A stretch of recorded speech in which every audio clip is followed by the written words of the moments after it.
Allah itu maha tahu tentang kita. Desain ibadah itu nggak ada yang memberatkan. Jadi semua ibadah itu sudah diatur dengan pokok ketentuan yang pasti akan selalu sesuai dengan kadar kesibukan.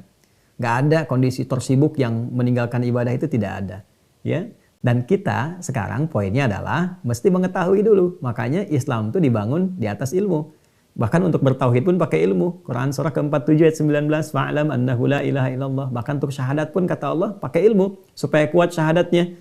Jangan ditukar syahadat dengan materi-materi dunia yang kecil gitu ya, atau janji-janji angin surga yang tidak nyata gitu. Itu pakai ilmu.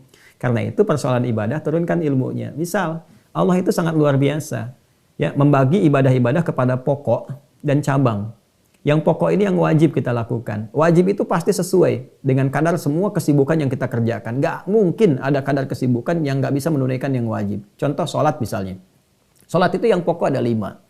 Teman-teman sekalian, dari mulai 24, 4, 3, 4. Subuh, zuhur, asar, maghrib, isya. 2, kemudian 4, 4, 3, dan 4. Di konsepsi ini pun, kata Allah jaga, tunaikan sesuai dengan waktunya. Quran surah kedua ayat 2, 3, 8. Dirinci waktu, digunakan dengan tepat. Quran surah keempat ayat 103. Secara singkatnya demikian.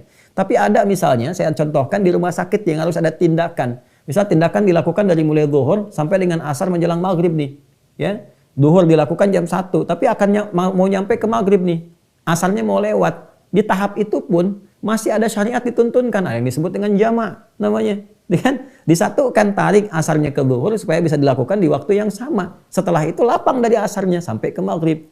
Itu keindahan syariat. Ada yang menarik maghrib sampai ke isya. Ada bisa ditarik ke akhir disebut dengan takhir, ditarik ke depan disebut dengan takdim. Kan?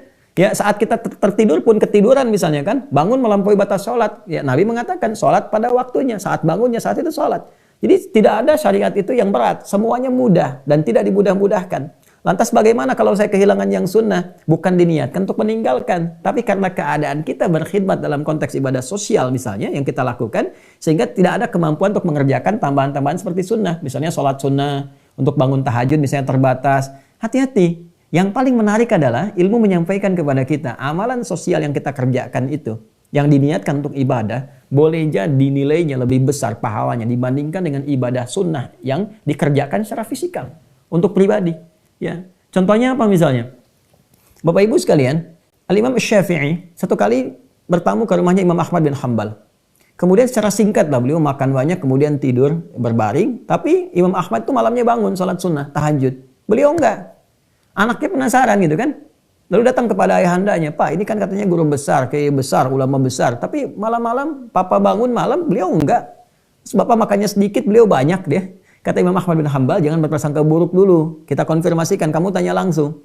Begitu dikonfirmasi apa jawab Imam Syafi'i? Saya itu makannya banyak di tempat ini karena saya tahu bapakmu itu orang paling baik. Orang paling soleh di tempat ini. Karena itu pasti semua yang dia dapatkan itu halal. Mumpung masih mendapatkan yang halal, saya makan agak lebih banyak dari biasanya. Kemudian bapak kamu malam sholat. Tahajud itu untuk dirinya sendiri, membangun kesolehan individual. Saya itu, mohon maaf, bukan nggak tahajud, tapi saat malam tadi sibuk untuk bisa menstrukturkan, ya, mengkonstruksikan masalah-masalah umat yang kiranya dihadapi oleh umat saat ini yang bisa saya jawab. Jadi saya menyelesaikan sekian banyak persoalan tadi malam. Karena itu, saya kemudian masih terjaga wudhu saya. Jadi bapak kamu wudhu lagi, saya tuh masih bertahan wudhunya dari isya sampai subuh.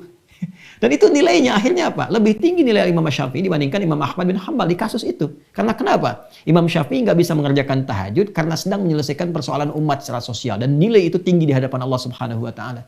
Anda bukan nggak bisa menunaikan tahajud, mungkin sedang jaga malam, sedang melakukan tindakan, sedang ada yang harus dikerjakan demi masalah orang yang lebih banyak. Dan itu pahalanya tinggi. Ini saya selalu mengatakan pada dokter-dokter, kita punya kelas, teman-teman sekalian, Bapak Ibu mohon izin, kita punya di kelas kesehatan, di situ ada kalangan profesional, ada dokter-dokter, praktisi, sampai di herbalis, sampai di bidan dan sebagainya, kurang lebih ada 400 kami kelas di kesehatan itu, ya, dan itu kita menurunkan kurikulum Quran di bidang kesehatan. Jadi ada ayat-ayat untuk kedokteran, ada spesialis lagi, misalnya ada ayat spesial untuk mata, ya, ada nanti tentang SPOG dan sebagainya, itu ada kurikulumnya sendiri, termasuk riset di hadisnya. Saya selalu katakan begini, apakah teman-teman ketika bekerja itu hanya sebatas kemudian menunaikan profesi atau diniatkan ibadah? Ini bedanya. Kalau profesi saja, maka apa bedanya iman kita di situ? Kan sama dengan teman juga yang bekerja yang lain yang belum beriman. Berangkat gelap, pulang gelap dan sebagainya, tugasnya sama. Sekarang kalau kita niatkan ibadah, apa yang dikerjakan itu pahalanya tinggi. Dan yang paling dahsyat adalah, ini, ada orang datang ke dokter gigi nih, berobat. Giginya sakit, nggak bisa baca Quran dengan jelas. Terus Anda hadir di situ, memfasilitasi. Begitu kemudian ikhtiar ditempuh, Anda coba bantu, Allah menyembuhkan, sembuh lagi, bisa baca Quran lagi. Kalau diniatkan ibadah, maka berlaku hadis. Man dalla ala khairin falahu ajruhu mithla ajri fa'ili min ghairi an yanqusa min ajri syai'. Siapa yang memfasilitasi pada kebaikan dan dia lalu melakukan kebaikan itu karena fasilitas dari yang dikerjakan, fasilitatornya Anda tadi, maka Anda akan mendapatkan pahala yang senilai dengan orang yang mengerjakan kebaikan itu. Betapa kalau orang itu bisa baca Quran, setelah Anda cek lagi, Anda bantu lagi, giginya jadi baik lagi, dia baca Quran dengan benar, setiap huruf dia mengalir pahala yang sama bagi Anda yang telah memfasilitasi. Itu mahal Bapak Ibu sekalian. Pahala itu dilihatnya nggak sekarang, nanti setelah berpulang.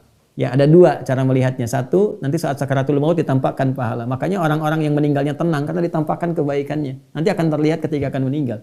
Yang kedua dikonfirmasikan ketika pulang. Jadi ada ilmu yakin sekarang diinfokan, ainal yakin ketika sakaratul maut ditampakkan dan di dalam kubur diperlihatkan. Nanti banyak ayatnya di Quran. Kemudian di akhirat hakul yakin ketika mendapatkan itu semua. Ilmu yakin, ainal yakin, hakul yakin. Ya, jadi dari konteks itulah kemudian coba niatkan semua aktivitas kegiatan kita sebagai ibadah supaya dengan itu semua tertata semua kegiatan kita dan ilmunya dipakai. Jadi nggak ada penyesalan terdalam. Ya, oh saya nggak bisa tahajud karena saya harus mengerjakan tugas ini. Tidak boleh. Jadi tugas yang kita kerjakan justru lebih mahal nilainya dibandingkan dengan orang yang ibadah secara personal.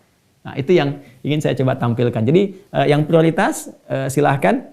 Ibu Nikita tinggal, ibu yang bertanya tadi tinggal diturunkan, keluarkan lagi apa ibadah-ibadah yang pokok. Sederhana sebetulnya ada sholat, kalau di harta ada zakat. Nanti turunannya apa? Turunan di harta ada infak, ada sedekah. Di sholat ada tahajud, ada duha, ada sholat mutlak, ada sholat misalnya syuruk dan turunan yang lainnya. Ya kalau mampu dikerjakan, tak mampu karena alasan yang lain, niatkan alasan yang lain itu sebagai ibadah kepada Allah. Dan itu nilainya tinggi di hadapan Allah Subhanahu Wa Taala. Saya kira itu yang bisa saya sampaikan. Terima